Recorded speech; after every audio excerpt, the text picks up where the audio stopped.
Hi everyone, welcome back. ನೀವು ನೋಡ್ತಾ ಇದ್ದೀರಾ ಇಂಟೆಲಿಜೆಂಟ್ ಗುರು ಯೂಟ್ಯೂಬ್ ಚಾನಲ್. ಗೃಹಲಕ್ಷ್ಮಿ ಯೋಜನೆ ಅಪ್ಡೇಟ್ಗೆ ಸ್ವಾಗತ. ಗೃಹಲಕ್ಷ್ಮಿ ಹಣಕ್ಕೆ ಮುಂದೆ ಬಯೋಮೆಟ್ರಿಕ್ ಕಡ್ಡಾಯ ಅಂತ ಹೇಳಿ ಘೋಷಣೆ ಮಾಡಿದರೆ ಮುಂದಿನ ತಿಂಗಳಿಂದ ಇದು ಬಂದ್ಬಿಟ್ಟು ಜಾರಿಗಿರುತ್ತಂತೆ. ಹಣದ ದುರುಪಯೋಗ ತಡೆಗೋಸ್ಕರ ಬಯೋಮೆಟ್ರಿಕ್ ಜಾರಿಗೆ ತರಲು ಸರ್ಕಾರ ನಿರ್ಧಾರ ಕೂಡ ಮಾಡಿದೆ.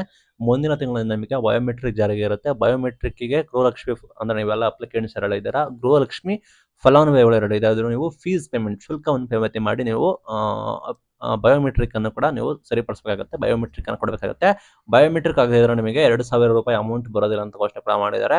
ಇಲ್ಲಿ ಏನಂದ್ರೆ ಬೆಂಗಳೂರು ಒಂದು ಕ್ರಮ ಒಂದಲ್ಲಿ ಬಯೋಮೆಟ್ರಿಕ್ಗೆ ನಿಮಗೆ ಅವಕಾಶ ಕೊಟ್ಟಿದ್ದಾರೆ. ಗೃಹಲಕ್ಷ್ಮಿ ಬಯೋಮೆಟ್ರಿಕ್ಗೆ 5 ರು ಶುಲ್ಕ ಮಹಿಳಾ ಇಲಾಖೆ ನಿಗದಿ ಕೂಡ ಮಾಡಿದ್ದೆ, ಆಯ್ತಾ. ಮತ್ತೆ ಗೃಹಲಕ್ಷ್ಮಿ ಸದಸ್ಯ ಬೇಕಾಗಿದ್ರೆ 1,250 ರೂಪಾಯಿನ ಪಾವತಿಸಿ ಸದಸ್ಯರಾಗಬಹುದು. ಲೈಕ್ ಗೃಹಲಕ್ಷ್ಮಿ ಅದು ಸದಸ್ಯತ್ವ ಅಂತ ಕೊಟ್ಟಿದ್ದಾರೆ.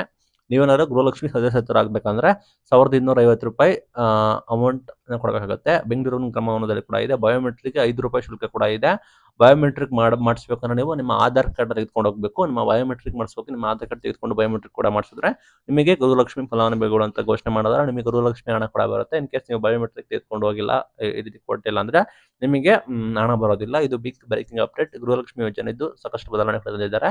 ಬಯೋಮೆಟ್ರಿಕ್ ಕಡ್ಡಾಯಗೊಳಿಸಿದ್ದಾರೆ. ಇದರ ಬಗ್ಗೆ ನಿಮ್ಮ ಅಭಿಪ್ರಾಯ ಏನು ಅಂತ ಹೇಳಿ ಕಮೆಂಟ್ ತಿಳಿಸಿ. Thank you.